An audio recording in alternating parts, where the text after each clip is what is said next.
13 Hours, The Inside Account of What Really Happened in Benghazi, is a book by Mitchell Zuckoff that covers the terrorist attacks on 2 American compounds in Benghazi on September the 11th and 12th, 2012. These events triggered considerable outrage in the US and raised many questions about what the Obama government knew or covered up as it all unfolded.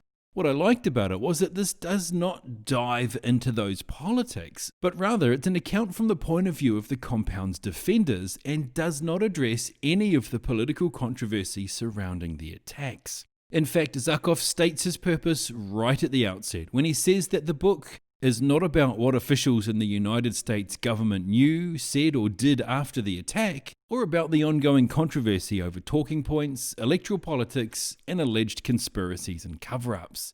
It is not about what happened in hearing rooms of the Capitol, ante-rooms of the White House, meeting rooms of the State Department, or green rooms of TV talk shows. It is about what happened on the ground, in the streets, and on the rooftops of Benghazi, when bullets flew, buildings burned, and mortars rained, when lives were saved, lost, and forever changed.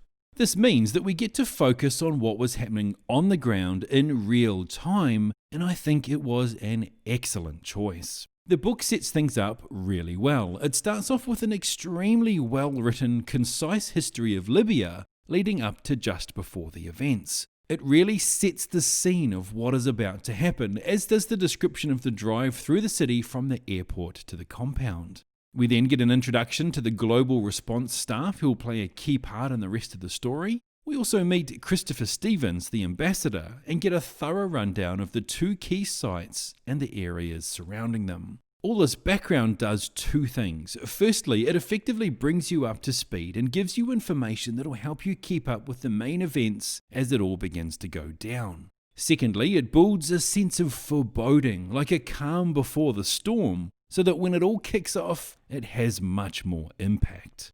This reads like a novel, and the way Zuckoff constructs the narrative makes it easy to keep track of who is where and what they're doing. In this way, it reminded me a lot of Black Hawk Down and Target Tokyo, both similar books in which there's a lot of action to cover, but it's constructed in such a way that it's easy to follow. This is a powerful account, and the efforts of the small group of defenders are an incredible account of fighting against the odds. The professional and methodical way they went about their tasks was impressive.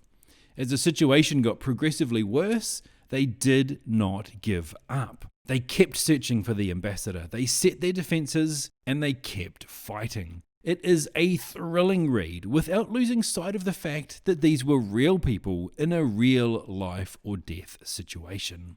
This is an excellent read and had me flipping page after page after page. I highly recommend it and suggest you check it out. Be prepared to find yourself caught up in the action, holding your breath, and wondering how on earth anyone could survive such a battle.